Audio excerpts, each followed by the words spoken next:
이재명 경기도지사가 조금 전 경기도지사 사퇴 기자회견을 열었습니다. 본격적으로 대선 행보에 박차를 가하는 모습입니다.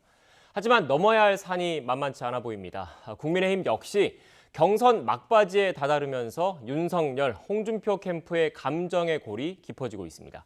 자세한 전국 현안 관련된 이야기 남영희 이재명 캠프 전 대변인, 장해찬 윤석열 캠프 청년특보와 이야기 나눠보겠습니다. 안녕하세요. 안녕하세요. 네, 안녕하세요. 안녕하세요. 네, 저희도 이재명 도지사 사퇴 기자회견 생중계로 전해드렸는데 기자회견 먼저 어떻게 보셨는지 여쭤봐야 될 것 같긴 합니다. 물론 대변인께서는 긍정적으로 평가하실 걸 알고 있지만 그래서 먼저 여쭙겠습니다. 예, 이재명 경기도지사가 굉장히 이제 도정을 마치면서 아쉬운 부분도 토로했고 또 이후에 대한민국 발전을 위해서 본인이 어떤 비전을 제시할 것인지에 대한 것도 간략하게 설명해주는 자리였다고 생각합니다.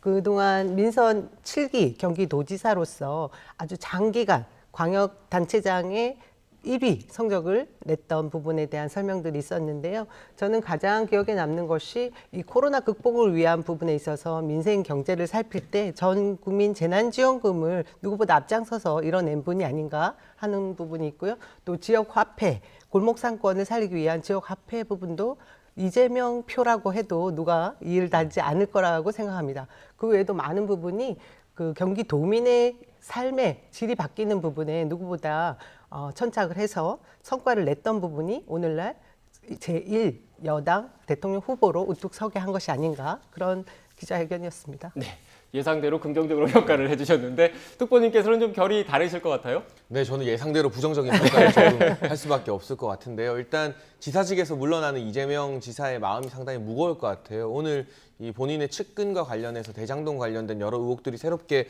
언론 단독 보도로 나왔기 때문에 네. 일단 이 경기도청을 비우게 되었을 때 그동안은 덮어놓았던 여러 가지 수사와 관련된 또는 과거 대장동과 관련된 자료들이 다시 드러나는 것은 아닐까 불안한 마음이 이재명 지사에게 있지 않을까 싶고 이재명 지사가 대표적으로 자랑하는 도정의 성과 두 가지를 꼽자면 일단 계곡 정비 사업과 이 돈을 쓰는 아까 말씀하신 전국민 재난지원금이나 이 기본소득 그리고 뭐 지역 화폐 등이 있을 겁니다.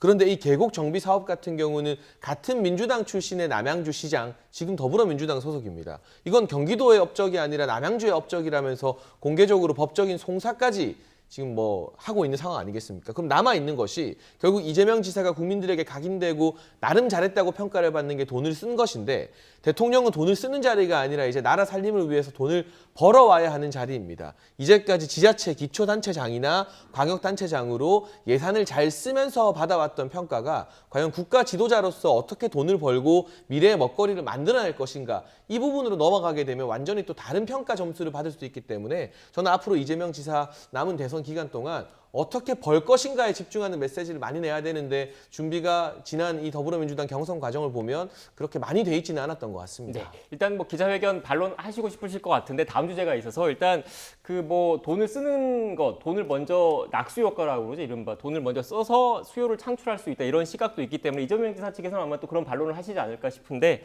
일단 그거는 일단 제가 이 정도로 정리를 하고 이재명 지사 이러니까 앞으로 이제 이재명 후보로 불러야 되겠죠. 본격적인 대선 행보를 차근차근 지금 밟아 나가고 있습니다. 어제 같은 경우에는 이낙연 전 대표와 회동을 했고 오늘 사퇴 기자회견을 했고 그리고 문재인 대통령과의 만남도 지금 예정돼 있는 거지 않습니까? 그런데 어제 또 주목됐던 게 이낙연 전 대표와의 회동에서 이낙연 전 대표가 과연 어떤 자리를 맡을 것인지를 놓고 다들 관심이 많았는데 선대위원장이 아니라 고문을 맡았더라고요. 어떻게 보십니까? 예, 뭐 어제 회동이 일단은 여러분들이 굉장히 우려하기도 했고 또 언제쯤 이뤄질지 모르는 원팀에 대한 더불어민주당의 원팀에 대한 구상 그 그림이 이제 나온 상황 첫 출발점이라고 보시면 될 텐데요. 그 직함은 이낙연 후보 그러니까 이낙연 전 대표님께서 선대위 상임 고문을 맡아주시겠다고 말씀을 하신 것으로 제가 네. 알고 저희는 선대위원장을 제의를 했지만 상임 고문을 해주시겠다고 한 것은 저희가 볼 때 이 직함의 그 중요성보다 맡은 자리의 그 무게에 맞게 어떤 활동을 할 것이라는 그림을 먼저 제시해줬던 부분이 다른 것보다 저는 그 본인이 주장하셨던 신복지 정책을 먼저 말씀하셨던 부분이 있거든요. 이 부분을 이재명 후보가 기꺼이 수용하고 받아서 더 키워서 신복지 정책에 대해서 후보 스스로 직접 챙기겠다라고 얘기한 부분이 저는 중요한 것이라고 봅니다. 네. 상임 선대위원장은 실질적으로 송영길 대표와 그와 비슷한 직책이 있는 뭐 이후에 다른 후보들도 어떤 직책을 맡게 될지는 아마 지금 구상 중일 건데요.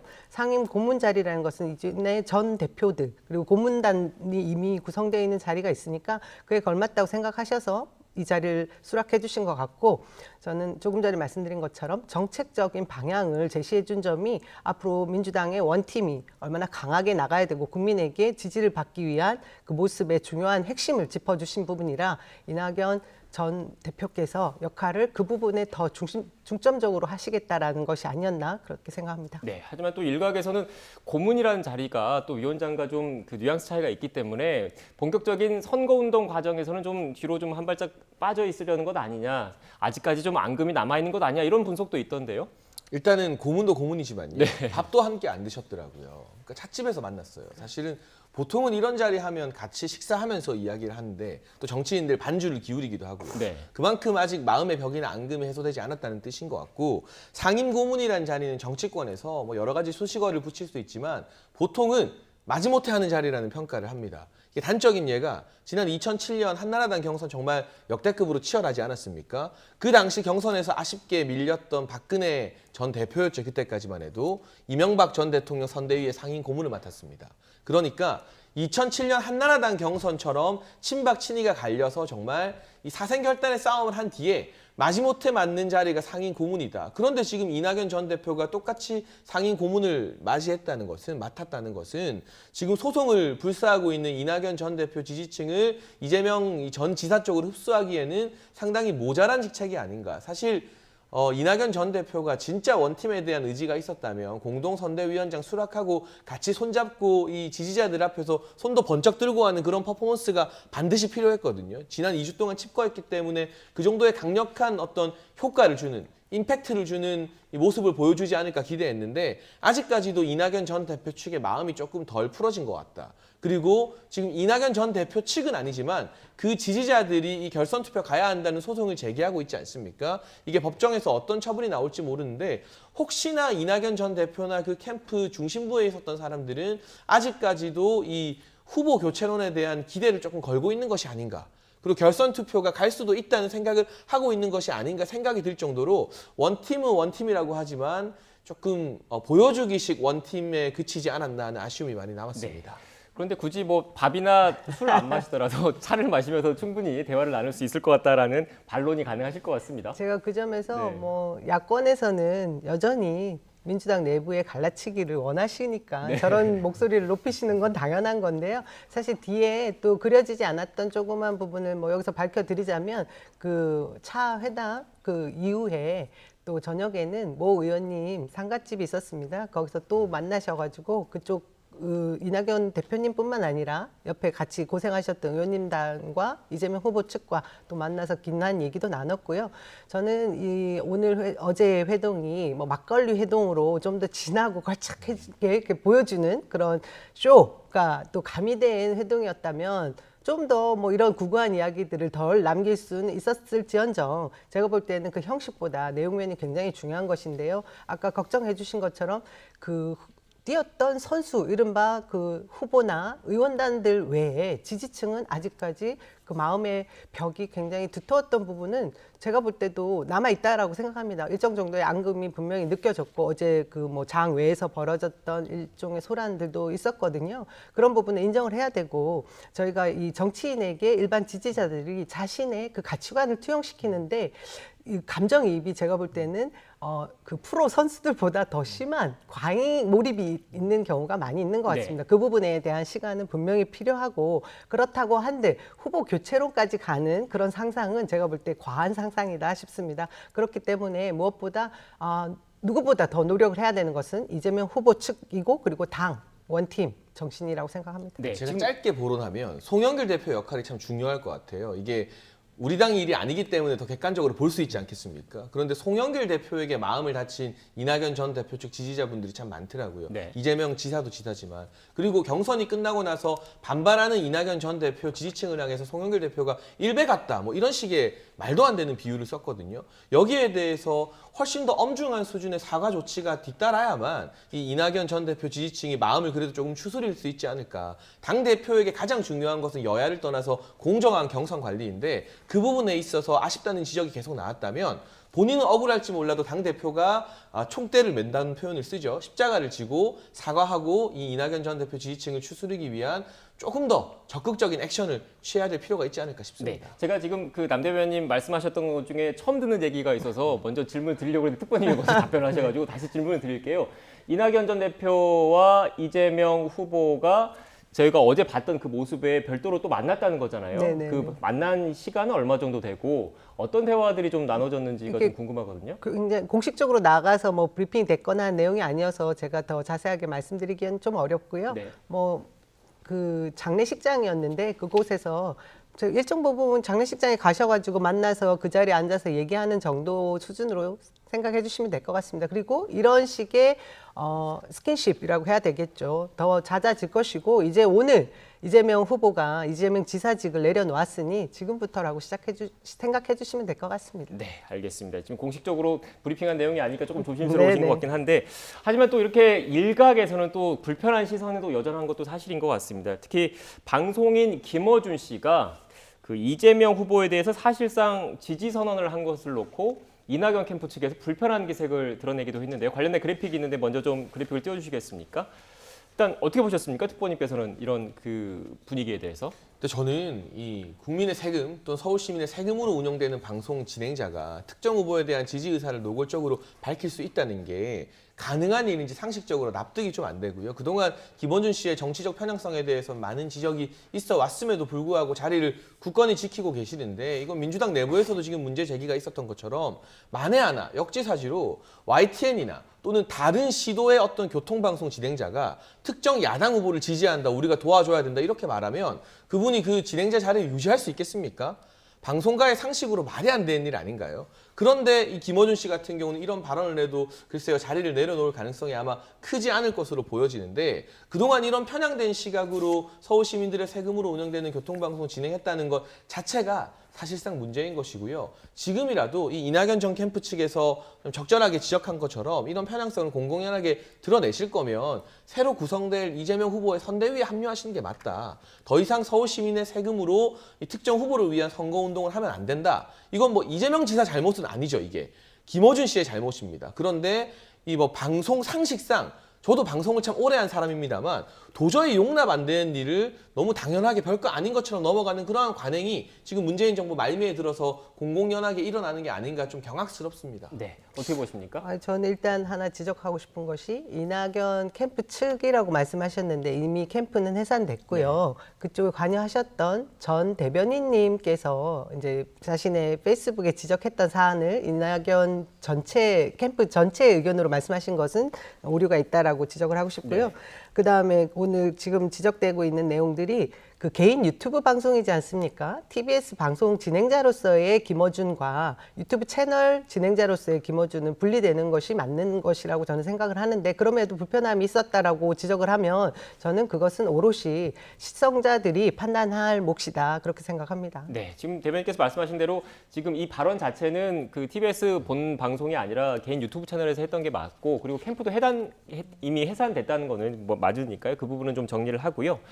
일단 하지만 또 계속 이 논란은 좀 이어지고 있는 게 결국은 그 대장동 관련된 의혹이지 않을까 싶습니다. 오늘 지금 이재명 지사가 사퇴 기자회견에서 강조한 부분이 있습니다. 부동산 공공개발 이익을 큰 성과로 언급을 했는데 국민의힘 측에서는 이에 앞서서 이 대장동과 관련해서 특검 도입을 해야 된다 이런 주장을 거듭 그 제안을 했습니다. 먼저 관련된 녹취를 듣고 오겠습니다. 부동산 투기를 막기 위한 노력도 있었습니다. 서민들을 울리는 기획부동산 불법 행위를 단속하고 부동산 투기 방지를 위해서 외국인과 법인 대상 토지 거래 허가제를 시행해서 주거용 토지 취득을 대규모로 감축시켰습니다. 또한 공공개발이익 도민 환원제 시행으로 공공의 개발이익을 투명하게 적립 운영하고 도민의 삶의 질 향상에 효율적으로 사용할 수 있게 했습니다. 민심을 거스르는 자, 특검을 거부하는 자가 바로 범인입니다. 이 국정감사 과정에서 드러난 이재명 후보의 거짓말과 궤변, 또 절대다수 국민들이 바라는 대장동 데이트에 관하여 특검을 도입을 반드시 해야 할 것이고, 그 논의를 위해서 여야 원내대표의 원포인트 회담을 제안합니다. 네, 한마디로 국민의힘 같은 경우는 현재 검찰 수사를 믿지 못하겠다. 그래서 특검을 도입해서 제대로 수사를 해보자, 이런 취지의 주장인데, 또 주목할 만한 진술이 나왔다라는 그 언론 보도가 지금 나오고 있습니다. 이재명 경기지사가 당시 성남시장 시절에 사업자 공모지침서를 직접 보고를 받았다, 이런 취지의 진술이 나왔다라는 보도가 나오고 있는데 어떻게 보셨습니까? 일단 오늘 굉장히 중요한 언론의 단독 보도 두 가지가 있었습니다. 네. 우선은 그 당시에 성남도시개발공사 황모 사장을 사퇴하는 압박을 이 성남시청에서 굉장히 강하게 가했는데, 그 중에 압박을 가한 대상자로 유동규 전 본부장뿐만이 아니라 이재명 지사 스스로도 자신의 측근이 이 정도는 돼야 된다고 밝혔던 정진상 전 정책실장, 이재명 캠프의 이 부실장으로 있었던 것으로 알고 있습니다. 이 정진상 당시 정책실장까지도 황모 도시개발공사 사장 사퇴 압박을 가하는 주체였음이 언론 보도를 통해서 확인이 되었기 때문에 정진상까지 나서서 이렇게 이 성남 도시개발공사 사장을 밀어냈고, 이 사장이 사표를 쓴 그날 공교롭게도 화천대유가 설립이 되었습니다. 그러니까 화천대유에게 길을 터주기 위해서 걸림돌을 미리 제거하는 작업에 이재명 지사의 측근들이 총출동되었다는 것이죠. 이 부분은 이재명 지사가 어떻게 해명할지 한번 지켜봐야 될 것 같고요. 두 번째는 지금 말씀하신 것처럼 성남시 도시개발공사의 정민용 변호사가 이제 전략사업팀에서 일을 했었는데, 이분이 초과 이익 환수 조항이 제거되는 등과 관련된 여러 가지 이 골자를 들고 이재명 당시 성남시장에게 직접 보고를 했단 말이죠. 이재명 지사 같은 경우는 이번 국감에서도 초과이익 환수에 대해서 말이 한 두 번 정도 바뀌었습니다. 처음에는 직원들의 건의를 처음에는 이걸 삭제한 것이 아니라 직원들의 건의를 받아준 것이 아니다라고 주장하다가, 나중에는 자신은 여기에 대해서 보고받은 바가 따로 없다고 말을 바꿨는데, 이 정민용 변호사가 직접 이 안에 대해서 시장실에 들고 들어가서 보고를 한 게 사실이라면, 지금 유동규 전 본부장 이번에 기소될 때는 배임 혐의가 적용되지 않았습니다만, 많은 법조 전문가들이 결국에는 초과이익 환수제를 넣지 않은 것 때문에 배임 혐의가 적용되어서 기소될 것으로 보는데, 이 배임 혐의의 기소 선상에 이재명 지사도 당시 성남시장으로서 왜 성남시와 도시개발공사에 막대한 손해를 끼치는 이 조항 삭제를 본인이 보고받고 승인한 것인지에 대한 해명을 제대로 하지 못한다면 함께 기소될 가능성이 더더욱 커진 매우 중요한 언론 보도라고 말씀을 드려야겠습니다. 네. 저는 대장동 국감이었다고 말할 정도의 그 국감이 끝나고 나서 많은 국민들이 언론에서 부풀리고 의혹 제기했던 부분들을 이재명 지사의 입을 통해서 말끔히 해소됐다라고 판단하고 있습니다.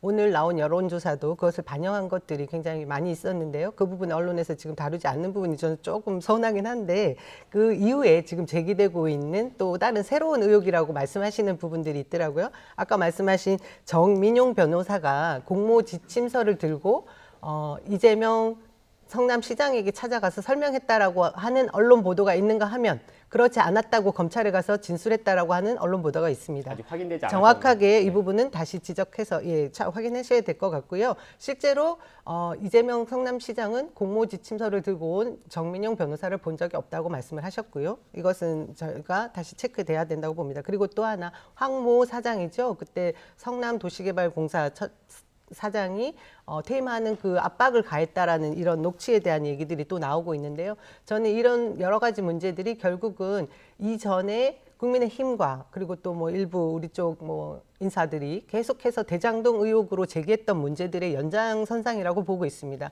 하지만 이 대장동 개발 사업에 있어서 결정은 이 성남시장 이재명 시장이었던 분이 이번 국감에 나가서 들고 있던 딱 그 팻말 속에 본질이 다 있습니다. 돈 먹은 사람이 도둑이고 범인이고, 그리고 작물을 나눈 사람이 도둑이다. 저는 이 문제는 대장동 개발 사업을 가지고 선이익을 취한 다음에 성남시의 이 개발 이익을 환수한다라는 조건을 설계한 것이 이재명이고, 이후에 민간이 가져갔던 그 이익에 있어서의 불법이나 위법 사항이 있다면 분리돼서 검찰과 경찰에서 조속한 수사를 해야 된다, 이렇게 보고 있고요. 계속해서 야당에서 주장하고 있는 특검은 지금 국민들도 많이 알고 있을 겁니다. 박영수 특검도 거기 포함되어 있었고요. 지금 이 대장동 사업에 있어서 돈을 먹은 자, 그렇게 말씀되는 부분들이 국민의힘 관계자들과 그리고 이전에 있던 검찰 출신들이 굉장히 많이 연루되어 있습니다. 법조 비리라고 할 정도의 부패 카르텔이 있다라고 드러난 부분이 있잖아요. 50억 클럽이 그것을 증명하고 있는데요. 이런 지점에 있어서 특검으로 가자고 하는 것은 저는 지금 검찰과 경찰에서 빠르게 신속하게 수사를 종결할 수 있는 것을 오히려 방해하고 끝까지 대통령 선거 끝나는 날까지 대장동 개발 사업으로 이재명 후보를 흔들고 싶어하는 정쟁 이하도 아니다. 그렇게 네. 생각합니다.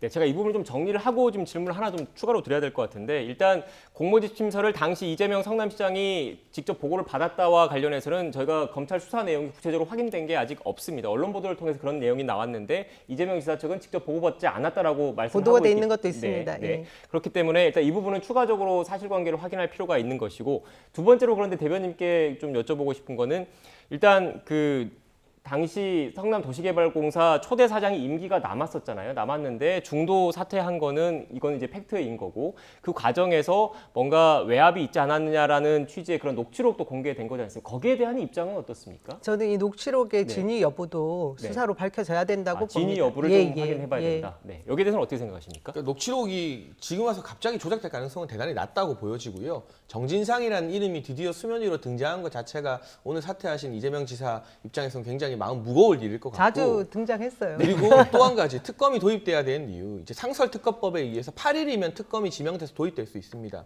결코 시간을 오래 끄는 일이 아니고 지금 검찰의 수사가 얼마나 부실한지는 많은 국민들이 알고 계실 겁니다. 쉽게 말하면 압수수색 과정에서 유동규 전 본부장이 창밖으로 던진 핸드폰 하나 회수하지 못하는 부실한 수사력을 자랑하는 검찰 아니겠습니까? 그리고 이 대장동 팀 안에서도 내분이 일어났다. 특수통 검사들이 배제되고 있다고 말을 하고 있고 남욱 변호사 귀국해서 체포했는데 영장을 청구하지도 못했습니다. 이런 장면 거의 처음 본다고 많은 법조 기자들이 이야기를 하더라고요. 그리고 유동규 전 본부장 역시나 구속영장이 청구될 때는 4가지 혐의가 적용되어서 법원으로부터 구속영장을 발부받았는데 기소할 때 민감한 부분 2가지는 뺐습니다. 그리고 4차례나 성남시청을 압수수색했지만 이유를 모르겠습니다만 성남시장실은 여전히 압수수색 대상에서 제외가 되어 있고 직원들의 이메일을 검색하고 수색할 때도 이재명과 정진상이라는 이름은 제외되어 있습니다. 여기에 대해서 야당이 김호수 총장에게 물어보자 자신은 아는 바가 없다는 무책임한 대답을 하고 있습니다. 이런 검찰을 어떻게 믿고 국민들이 이 1조 원대의 대장동 게이트 비리를 검경이 밝힐 거라고 기대할 수 있겠습니까? 말씀하신 것처럼 저는 그 50억 클럽에 국민의힘 전 의원이 소속되어 있고 다른 법조인들이 있다면 여야를 가리지 않고 그리고 법조인 누구든 뭐 판사 출신이건 검사 출신이건 가리지 않고 전부 다 특검에서 발본 쇄건하면 되는 일인데 왜 이렇게 더 수사 열심히 하자 제대로 하자는 것에 국민의힘 게이트라고 주장하고 있는 여당 측에서 민감하게 생각하면서 반대하는지 잘 납득이 안 됩니다. 그 네. 부분에 대해서 드릴 말씀이 있는데요. 특보님, 그 성남시청을 압수수색하는 것이 얼마나 효과적일지는 저도 궁금하고요. 그것은 굉장히 형식적인 것 같고, 그리고 문제는 검찰에서 이 정형학 그분에 대한 네. 녹취록을 가지고 계속 수사를 이어가다 보니 남욱 그리고 김만배 이런 부분에 대한 그 구속 영장들이 계속해서 구멍이 생기는 것이 지금 상황인 것 같습니다. 저도 그래서 검찰이 그런 식으로 녹취록에 의존한 수사를 할 것이 아니라 진짜 계좌 추적을 해서 돈의 흐름을 따라가면 이 부분의 위법성, 불법성이 나올 거라고 생각하거든요. 그래서 오늘 이재명 지사가 퇴직을 하면서 공공개발 이익 환수에 대한 얘기도 그런 맥락에서 하는 것이라고 생각하시면 네. 좋을 것 굳이 같습니다. 시장실을 빼고 수색한 이유에 대해서 아, 시장실 나중에 했지 않아요? 예. 시장실을 나중에 나중에 압수수색했다는 것도 압수수색했습니다. 팩트니까 그 부분을 또 이렇게 말씀을 드리겠습니다. 일단 뭐 공수를 좀 바꿔볼게요. 지금 계속 민주당 얘기만 했는데 국민의힘도 지금 대선 후보 이제 확정 짓는 게 얼마 남지 않았습니다. 갈수록 후보들 간의 신경전이 팽팽해지고 있는데 먼저 관련된 녹취를 듣고 오겠습니다. 저희가 볼 때는 이제 윤석윤, 윤석열의 적은 윤석열이다. 네, 이런 거니까 이제 본인이 이제 발언은 잘 하셔야 되는 거고, 예. 사실 이런 발언들은 저는 이제 발언 실수, 처음에는 한두 번은 실수라고 볼 수가 있는데, 예. 자세히 보시면 이제 실수라기보다는 가치관의 문제라고 생각을 합니다. 부부싸움도 하다 보면은 제일 듣기 싫은 소리를 하게 되잖아요. 예. 아마 그런 차원이라고 보고 있고요. 거꾸로 예. 그런 뭐 최재형 그 후보를 뭐 종로에 뭐 공천하고 예.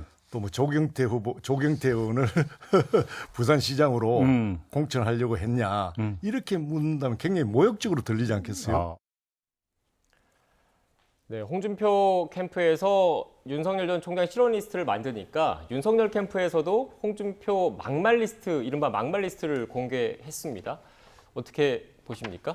일단 자꾸 이런 식으로 네거티브 선거가 되는 것 우리가 민주당 경선에서도 봤지만 유권자들이 좋아하지 않습니다. 그런데 정치 4개월한 윤석열 후보가 정치 20년 넘게 한 홍준표, 유승민 후보에게 제발 정책 검증하자고 말하고 있는 상황. 이 네거티브를 누가 시작했는가? 정치 오래 한 홍준표 후보, 유승민 후보 측이라는 점을 분명히 말씀을 드리고요.